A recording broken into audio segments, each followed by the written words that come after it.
The night she saved a dying dog, she did not know she had just rewritten the rules of captivity. The Hound had crawled there to die. Beneath the guard tower, half hidden by weeds and churned mud, his ribs were rising and falling like broken bellows. The Japanese woman saw him when no one else did, a military nurse, now just prisoner number 417, carrying a bucket of laundry water back to her barracks. His fur was torn by shrapnel, one eye clouded, every breath rattled. She had been trained to tend to soldiers, not animals, and certainly not American ones. Camp hounds were not pets. They were teeth and discipline, raised to sniff out contraband and fear. Yet she knelt anyway, quietly, slowly. She tore a strip from her ragged sleeve, cleaned the blood, pressed it to his flank. He did not bite. He only watched her, trembling. The camp had a way of erasing time, not with violence, not with hunger alone, but with routine so smooth it felt like water wearing down stone. Days arrived without announcement. Dawn crept in through slatted windows. A bell rang once, flat and metallic. She rose with the others, her body already moving before thought could interrupt it. Habit had replaced choice. The uniform she wore no longer belonged to her country, nor did it mark her enemy. It was simply cloth issued for warmth, for labor, for order.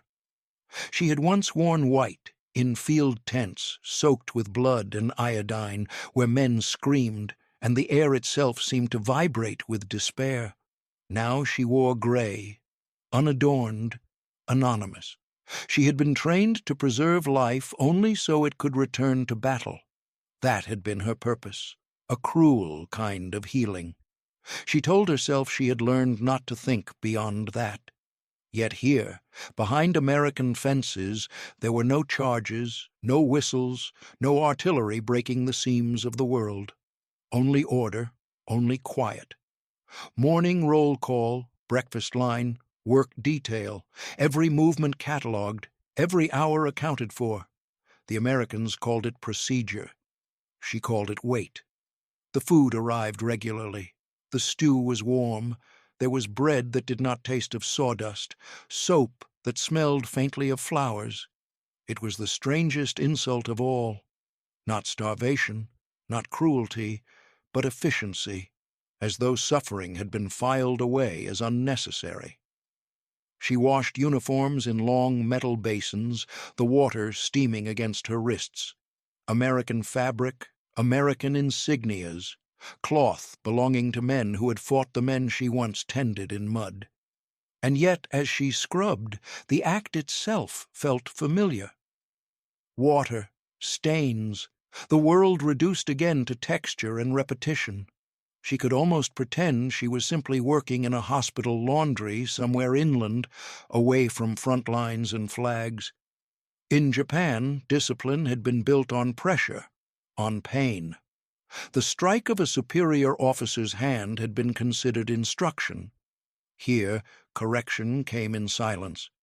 A misplaced bucket was returned without comment. A dropped plate was picked up by another prisoner without anyone intervening. Order existed without cruelty, and she did not know how to carry herself inside it. Now there was no praise, only survival, and that silence felt heavier than any medal ever could. She told herself she should feel grateful. Many of the women whispered that word at night, a word that tasted like betrayal. Grateful for food, grateful for sheets without lice, grateful that their bones were no longer pressed against skin by hunger. But gratitude sat uneasily alongside the memory of her brothers, lost somewhere in jungles that no longer mattered. Her neighbor's son, who never made it back from Burma. Her mother kneeling before a radio that had gone silent forever. How could she accept warmth while their ghosts remained cold? And yet, when her hands touched cloth now, when steam filled the laundry room and the smell of soap pushed against the bitter memory of antiseptic, something else stirred beneath the guilt, something quiet, something she had not allowed herself since the war began, the desire not just to survive, but to mend. She hated herself for that part most of all, because to want to heal again was to admit she had never stopped being who she was before the Empire reduced her to orders and slogans. It was to admit that beneath the number stitched across her chest, beneath the wire, beneath the controlled meals and careful inspection, she was still the same woman who once pressed gauze against a stranger's wound simply because he was bleeding. And that realization frightened her more than any guard ever could. The fear followed her the next morning across the yard, clinging now not to her conscience alone, but to the unknown shape forming at the edge of it. The camp moved as it always did. Buckets scraped, boots scuffed across gravel, smoke drifted from the kitchen chimney with the quiet certainty of routine. And then she saw him again. The dog from beneath the tower, the one whose breathing had rattled like loose metal. He had not moved far. He lay along the outer fence line, ribs rising, body curled as if trying to fold himself smaller than the world that had broken him. Camp hounds were not meant to look like that. They were trained to be sharp, to be alert, to be instruments of order like batons or keys or locks. She had seen them before during inspections, their bodies coiled with discipline, their handlers gripping leashes as if holding a living extension of authority. The women were meant to avert their eyes when the dogs passed, as though even recognition might mark them. These animals were not part of the human world of sorrow and apology. They were part of the system. And yet this one lay shivering. She slowed as she passed, the bucket heavy in her hand, her gaze fixed ahead with deliberate indifference. That was how one survived here, by becoming background, by becoming shadow, by becoming air. Every lesson she had learned since arriving in the camp had pointed toward that rule. Do not be noticed, do not disrupt, do not remind them you exist. But he lifted his head slightly. His one unclouded eye followed her, not with aggression, not with threat, with need, the simple, unguarded kind. Her steps faltered in spite of her will. The world narrowed to the space between them. All she could see was the shallow wound along his flank, torn skin matted with dried blood and clinging dirt. He smelled of sweat and rain and iron, the smell of battlefield dogs, she realized. She told herself to keep walking. She told herself it was not her problem. She told herself she had no right to interfere with American property. But her body did not obey the words. The bucket slipped from her hand onto the dirt with a dull sound. The water spread slowly, darkening the ground. A ripple of quiet spread along the line of women. She knew what they were thinking. Fool, do not draw eyes, do not draw consequence. She knelt anyway. Her training did not return as thought. It returned as instinct. She reached out once, stopping inches from his torn side. For a moment she hesitated, not because she feared he would bite, but because she feared what it meant that she wanted to touch him at all. He was American. He belonged to them. He had hunted men like her. And now he lay broken, like so many she had seen. Her fingers found a strip of cloth at the edge of her sleeve. She tore it cleanly. She had not meant to bring supplies. She had not meant to intervene. Everything about this moment betrayed the logic of survival she had built. But she pressed the cloth gently against his side. He did not flinch. He exhaled, a sound too soft to be called relief, but close enough that her chest tightened. She cleaned the wound with the water soaked from the ground. It was not sterile. It was not ideal. But it was what life offered in places like this, imperfect tools in a broken world. She had worked with worse, much worse. The Hound watched her without tension. His body still shook, but it did not recoil.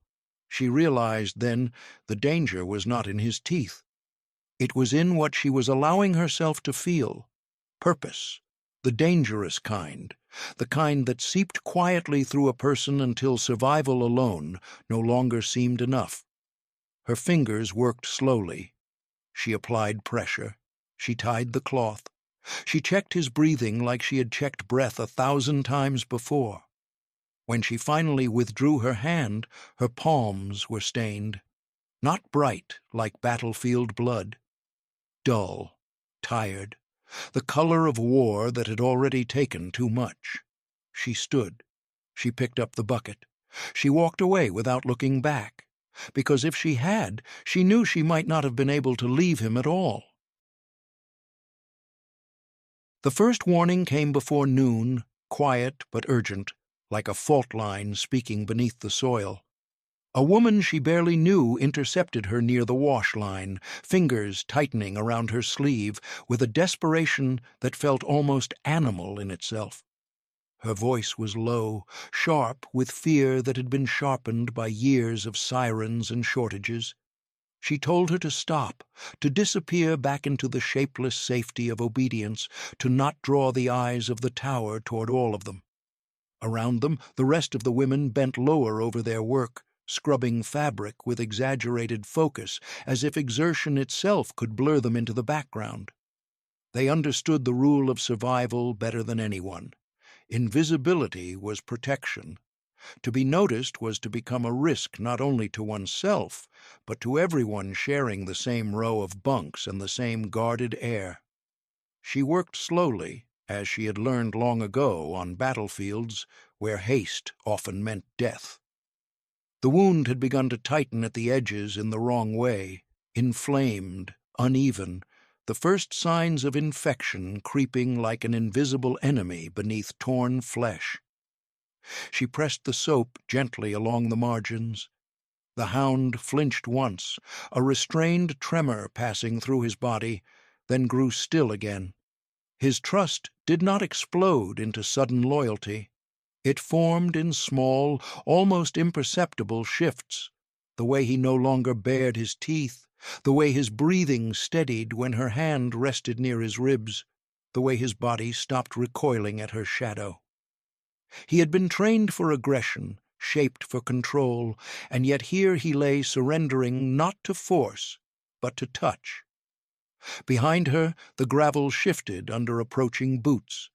She did not turn. In her experience, looking up was a kind of confession.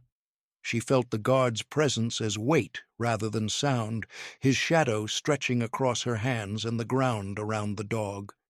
He did not speak. He did not interrupt.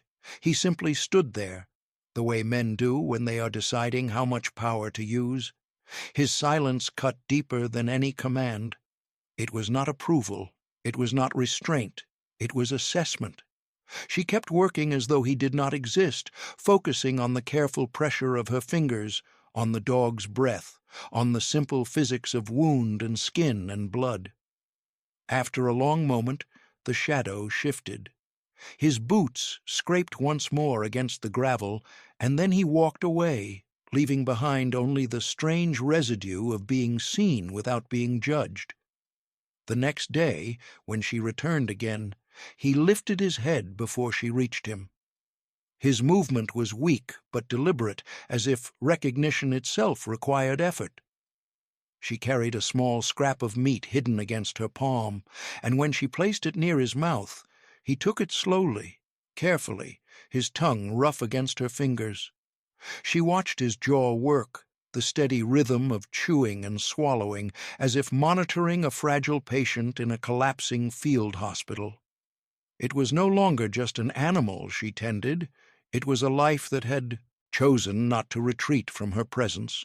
From the towers, from the posts, and the shaded corners where authority observed, eyes remained trained on them, not yet intervening, not yet condemning, simply watching.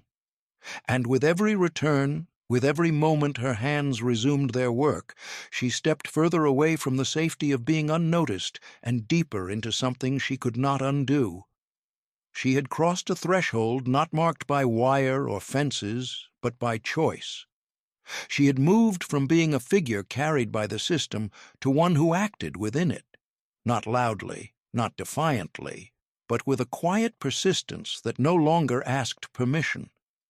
And with that crossing, the danger was no longer just external. It lived inside her now, intertwined with duty, with empathy, with the stubborn refusal to let a wounded creature die, simply because it had once been trained to stand on the other side of a war. She did not hear them at first. There was no barking, no command shouted across the yard, no sudden disturbance to announce what had changed.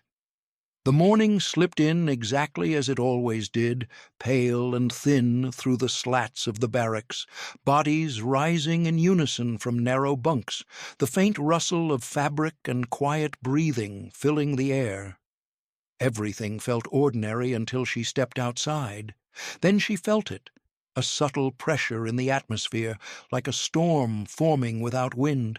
The yard seemed heavier, the silence thicker, as though the camp itself had leaned slightly off balance. They were already there, the entire pack, not loose, not restless, not patrolling as they usually did with their handlers. They were sitting in a line along the outside of her barracks, bodies lowered into stillness, tails resting on the ground, eyes fixed forward. The wounded hound lay among them, no longer collapsed into himself, but lifted, his chest moving more steadily now, his body supported by some unspoken decision he alone had not made. He had not sought them out. They had come to him, and now they remained, not growling, not fencing her in, not blocking her path, simply stationed, as if this structure of wood and tin had, overnight, become something else entirely in their understanding of the world. The women stopped where they stood, some halfway across the yard, some still on the barrack steps. Hands froze around handles of buckets, fingers stiffened around rolled blankets. No one had been prepared for a sight like this. They had learned how to respond to orders, to inspections, to shouted English that needed no translation because tone alone carried meaning. But no one had trained them how to react when the instruments of that authority sat quietly in formation without instruction. It unsettled them not because it was violent, but because it was not. She walked past them without acknowledging their presence, though every nerve in her body was aware of their eyes. She moved with the same careful pace she used on inspection days, neither slowing nor hurrying, as if nothing had changed. But in the space around her, change was already spreading.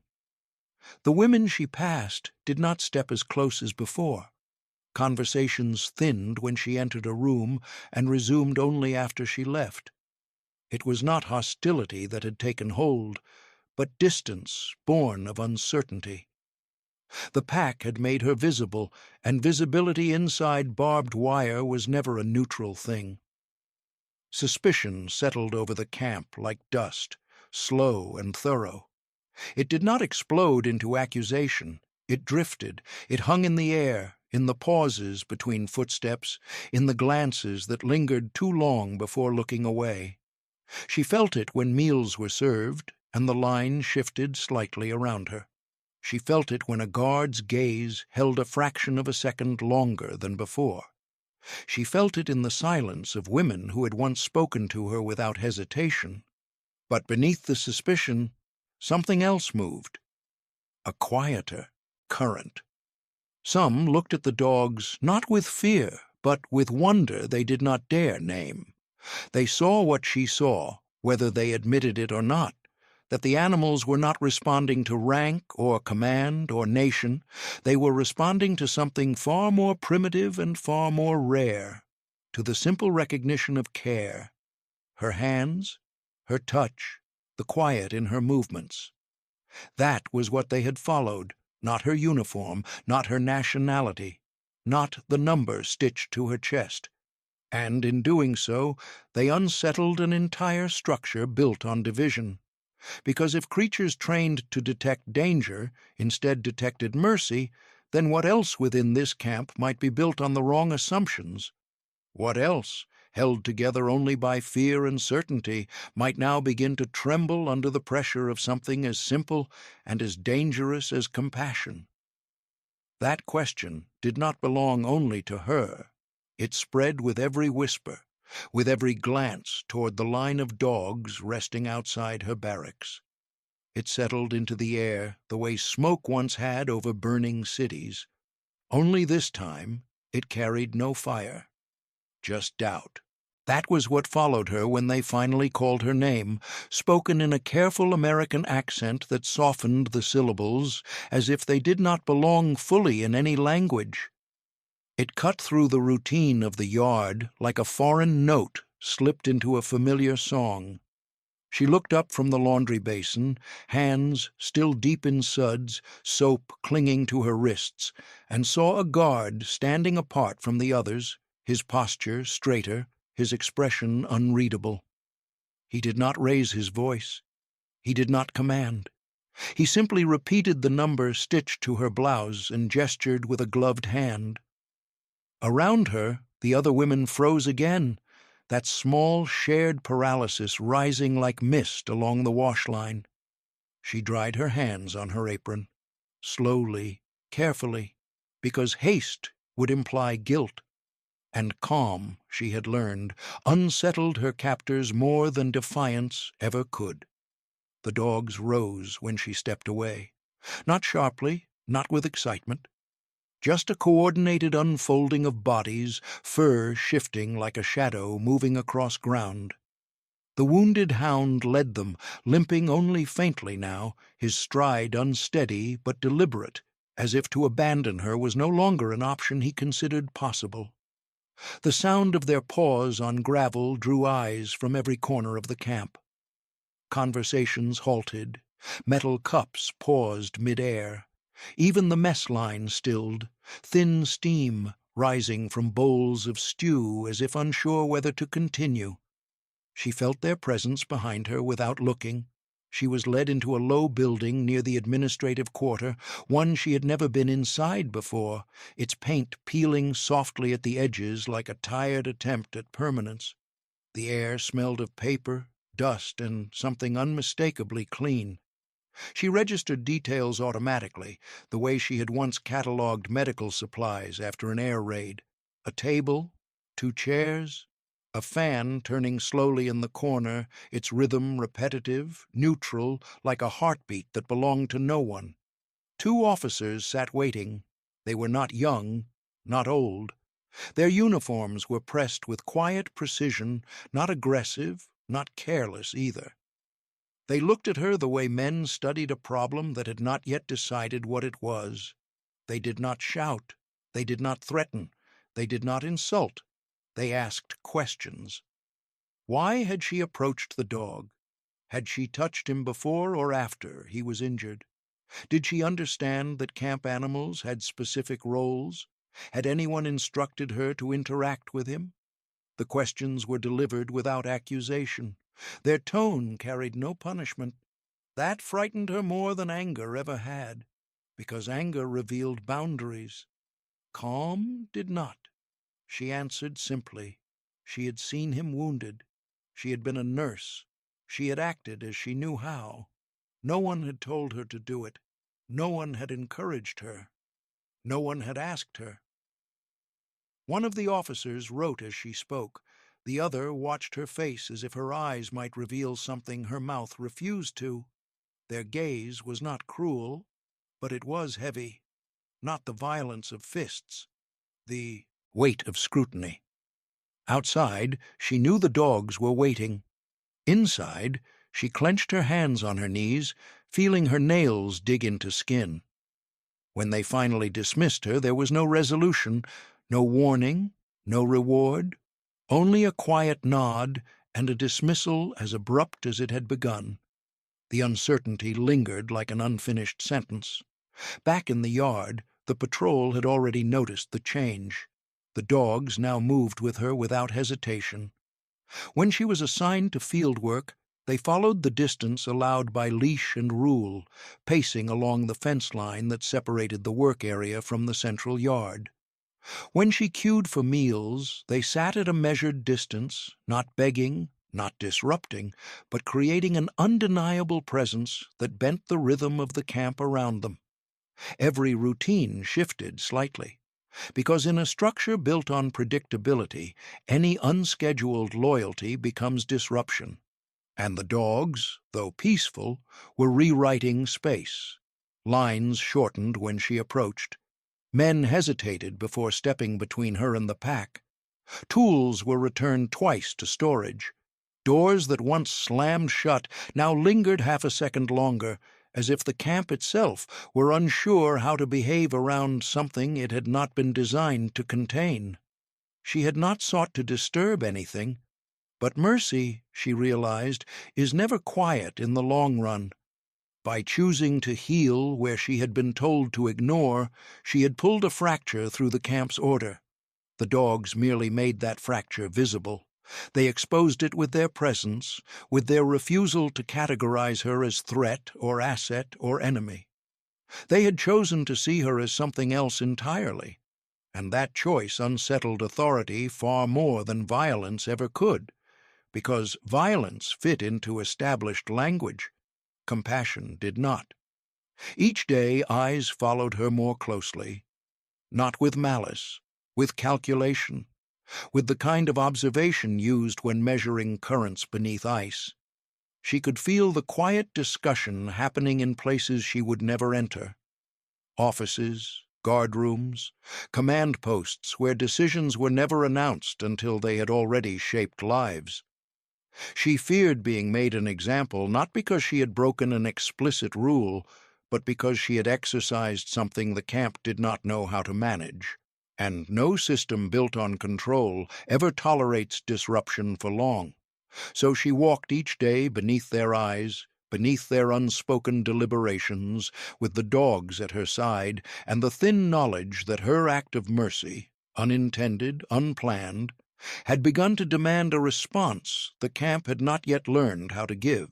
The answer came not from an officer, nor from a formal accusation, but from a slip of information delivered with casual indifference by a young guard who did not seem to realize he was handing her a fracture instead of a fact. She had been carrying folded uniforms back toward the storage shed when he spoke, almost lightly, as if discussing weather rather than something that might tear a person open. He said the dog had been wounded during a sweep near the outer perimeter, sent with others to track down men who had tried to run in the dark. Escapees. He said it without cruelty, without judgment, like a man explaining the function of a tool, as if the word itself carried no weight. The irony settled slowly, sinking into her as water sinks into dry soil. He had been trained to tear into flesh that carried the same hunger and despair as her own. He had been taught to chase desperation and make it bleed.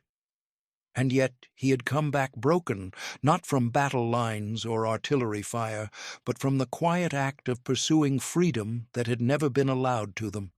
And now he walked beside her. Now he lay at her door. He lowered his head when her hand lifted. The weight of it pressed into her lungs until she had to pause by the wall, pretending to adjust the load she carried. The uniforms slid slightly in her arms. She felt the warmth still trapped in the fabric, the lingering scent of soap, the built world of order she had learned to accept inside these fences. She realized then that this knowledge was the true test, not the guard's eyes, not the whispers, not the risk of punishment, but the question now folding itself inside her. Could she continue to care for something built to destroy her? Would healing him make her complicit in what he had been designed to do?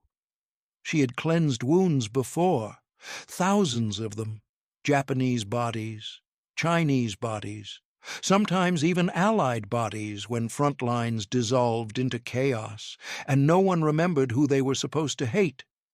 Flesh had never carried rank. Blood had never recognized loyalty. But dogs were different. They were raised with purpose, shaped to obey, trained to associate life with command. Unlike men, they had never chosen their side. And yet he had been a weapon, a living, breathing one. They followed instincts taught to them by humans, and instincts that came from somewhere older. She began to realize the Hound was not only a symbol of violence, but of how violence was built, how tools were shaped for one purpose and then abandoned when they no longer served it. He had been sent to hunt and then left to die when the hunt had wounded him instead. Just another instrument discarded when its edge had dulled, until she knelt beside him, until her hands, once trained to package men back for slaughter, chose to unmake the damage of that training rather than extend it. That was where the true conflict lived, not in whether she should help him, but in what it meant that she had chosen to help a thing designed to erase people like her. One evening, as the yard drained of movement and light softened against the wire, she knelt beside him again. The pack stood less rigid now, bodies looser, ears tilting toward the sounds of retreating boots rather than standing eternally alert. The Hound shifted when she approached, leaning his weight toward her without force, without demand. His head rested against her knee. No command, no training, no purpose, just exhaustion. And in that quiet wait, she finally understood what he had become. He was no longer a weapon, no longer a tool of pursuit or discipline.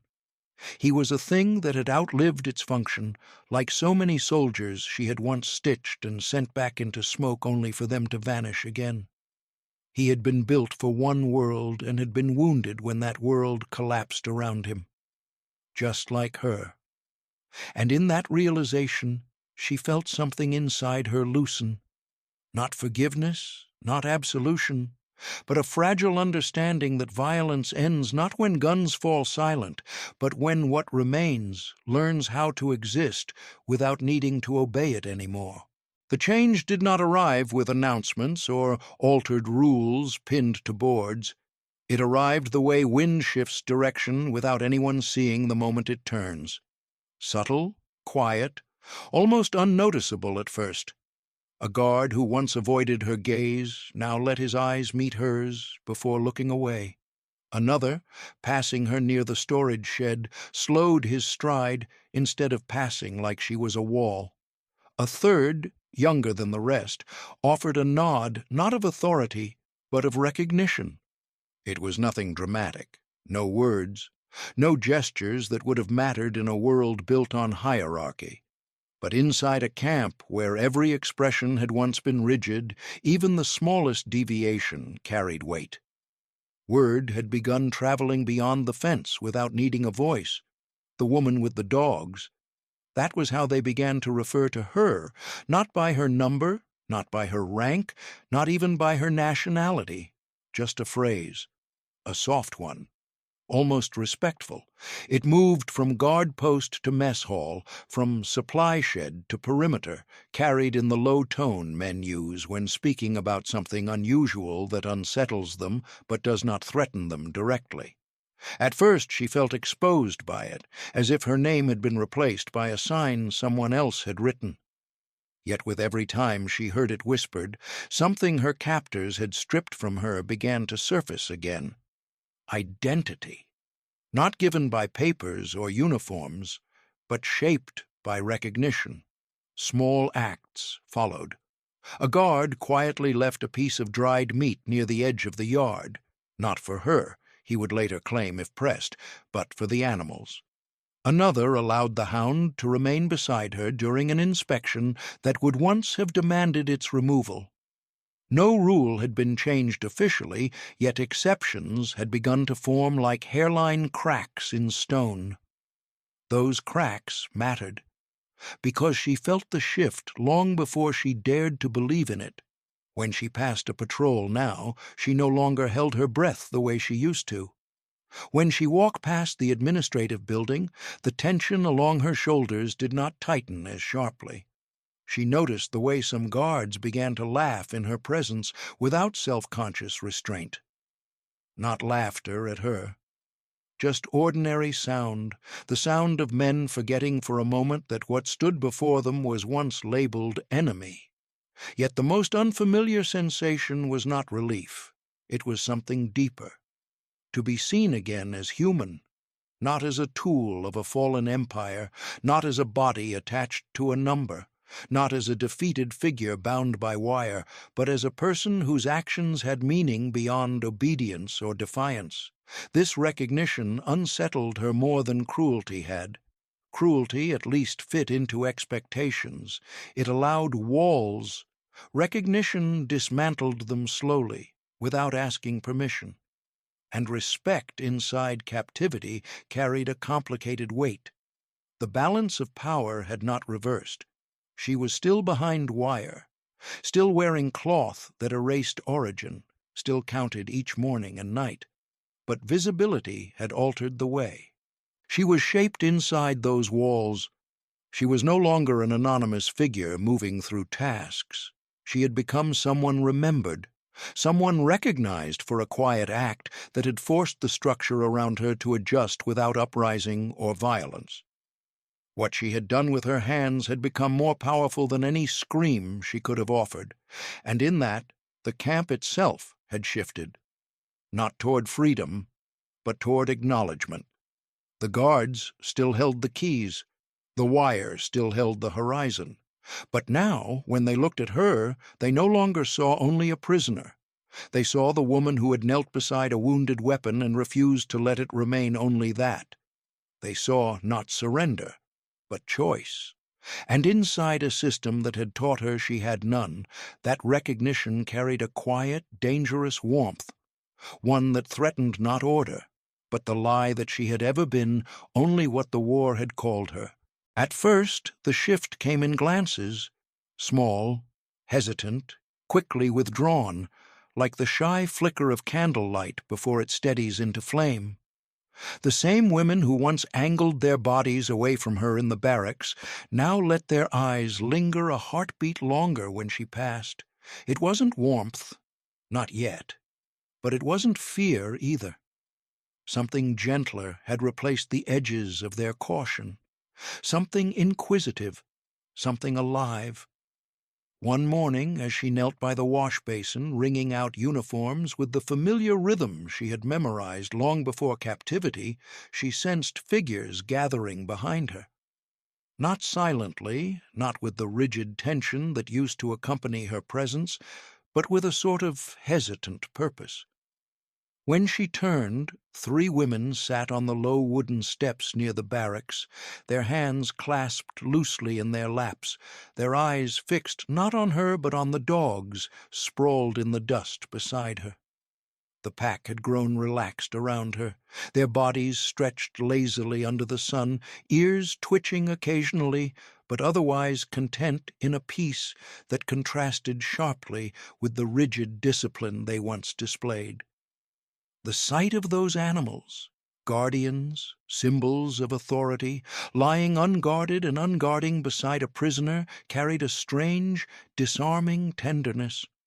And tenderness has a way of dissolving fear faster than any speech.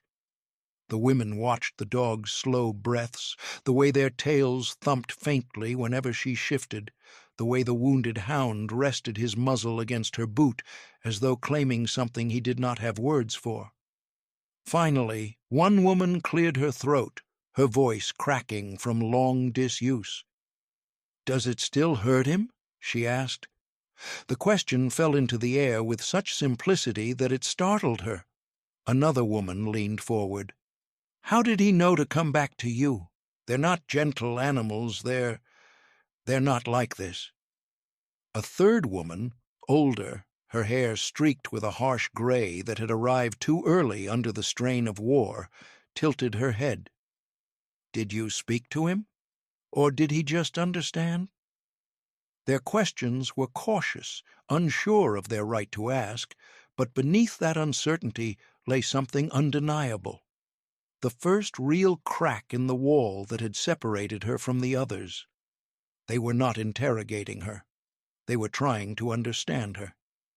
And in a place where survival had forced everyone to minimize themselves, curiosity became a radical act of trust. Their fear dissolved not through words, but through repetition.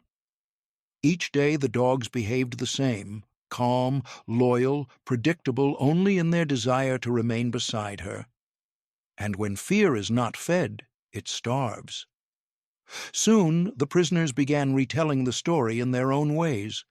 She overheard snippets during work detail, tales embellished with exaggeration or softened with wonder.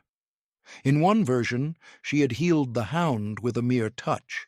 In another, the dogs had formed a circle around her, as if saluting her courage. Some versions made her braver than she believed she had ever been. Others made the dogs almost mythical in their devotion, but the truth mattered less than what the story was becoming. Stories heal. Stories reshape fear into meaning. Stories turn one person's quiet decision into a shared symbol. And that was what was happening now. The story of the woman and the wounded dog, of the pack guarding her barracks, had become a thread weaving through the camp, stitching people together in ways the war had torn apart. Women who had hardly spoken for weeks now gathered in small clusters, whispering, laughing softly, watching for the moment she would step into the yard so they could observe how the animals reacted.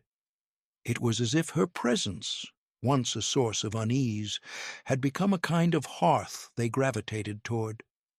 Not because she was extraordinary, but because she had done something they understood in their bones. She had reached for life instead of turning away. And in that simple act, they saw a reflection of themselves, who they had been before uniform, before loss, before captivity reshaped them into quieter versions of their former selves. The pack lying at her feet became more than animals. They became proof that gentleness could survive inside wire, that trust was still possible, that even in a world fractured by allegiance and borders, recognition could cross divides no officer could sanction. The camp breathed differently now, less rigid, less silent, more human. And she felt it in the shift of air, the murmur of voices, the warmth of glances that no longer carried fear, but something softer, something like belonging. If this story is resonating with you, take a moment to like the video and leave a comment below telling us where you're watching from. Your stories matter too. The announcement did not arrive with fanfare or ceremony. It came folded into the everyday hum of the camp, delivered through clipped commands and lists, read aloud in a tone that tried to sound neutral, as if neutrality could soften the blow of a world shifting again beneath their feet. Names and numbers were called, groups reassigned, travel manifests prepared. Repatriation, they called it, a word that suggested restoration, as if something intact waited at the end of this long unraveling. She heard her number among them, spoken flatly, then repeated, then marked beside a column she was not allowed to see. Just like that, the future became a departure instead of a continuation. She felt nothing at first, not relief, not dread, only a quiet weight settling behind her ribs, heavy and unmoving. She watched others respond in their own ways. Some women wept openly, clutching letters from home as though proof their lives still existed beyond wire. Others sat perfectly still, faces drained of expression, as if movement itself might shatter whatever fragile cohesion they had finally built. The camp, which had learned how to breathe again, seemed to hold its breath instead. The dogs, of course, did not understand manifests or words like repatriation. They only sensed the change in air, the subtle disturbance that passed through human bodies when something irretrievable approached. The wounded Hound stayed closer to her these days, his limp more pronounced when he tried to keep pace with her steps. His healing had come far, but not completely. Some injuries do not fully leave. They embed themselves inside the architecture of muscle and memory. She had not planned for this moment. She had not imagined it in quiet hours, because imagining meant inviting loss. The morning of departure arrived gray and low, the sky pressed down like an unspoken warning. Supplies were packed in hurried hands, names called again. Women lined up, their movements automatic, like soldiers responding to distant orders even after surrender. A truck idled near the outer gate, its engine vibrating through the ground as though the earth itself objected to what was about to happen. The dogs sensed it immediately. They stood, one by one, their relaxed stillness replaced with a faint, restless alertness. Ears angled, bodies shifting.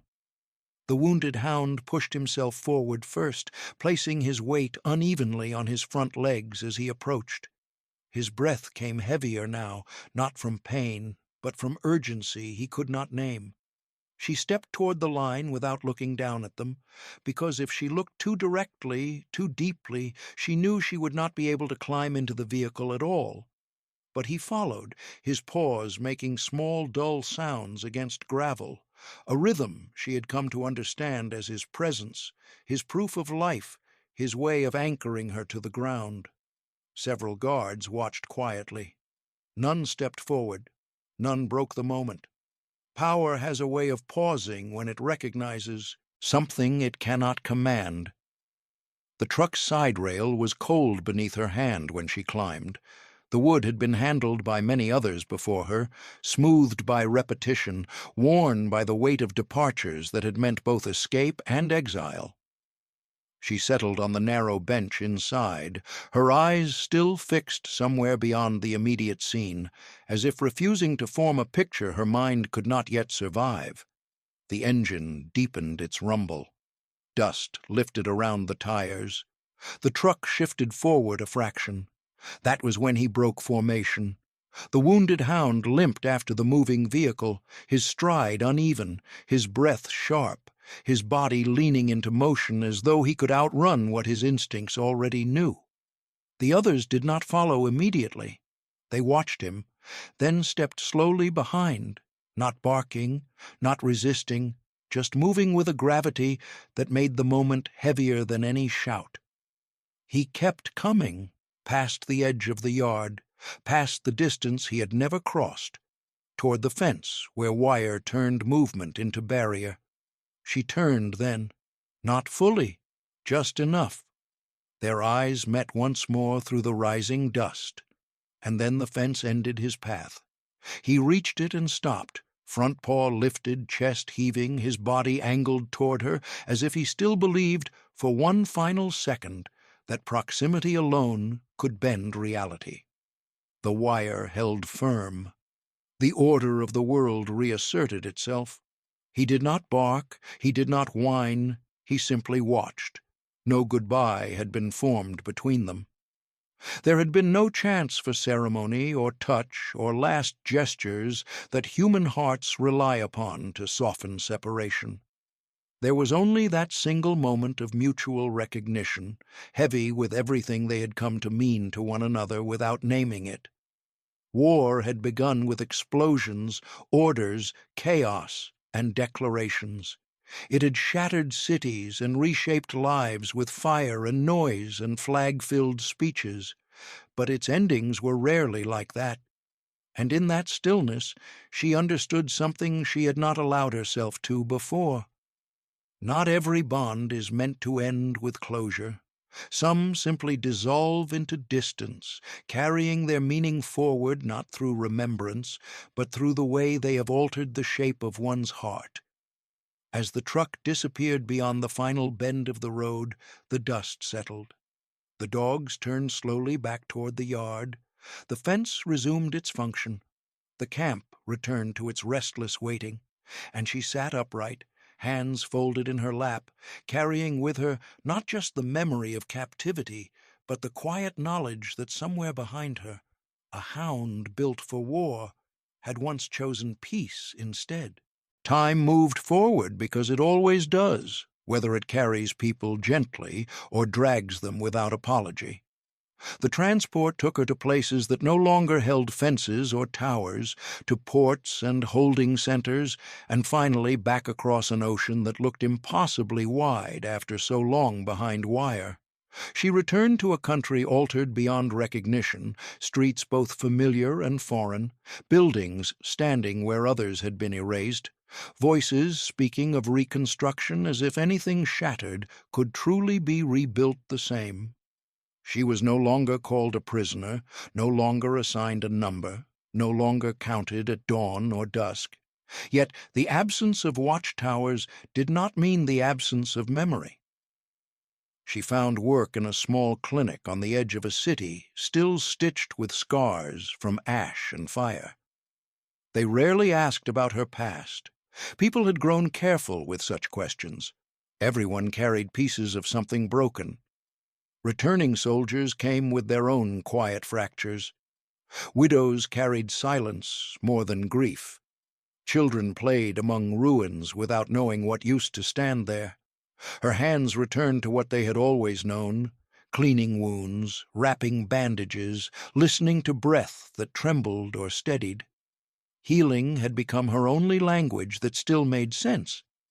In the years that followed, she tried to carry that understanding into everything she touched. When wounded men came into the clinic still clinging to old resentments, she treated them without asking which side they had once stood on. When children arrived trembling from memories they could not articulate, she spoke softly, because she knew now that calm speaks louder than command. She did not preach about forgiveness.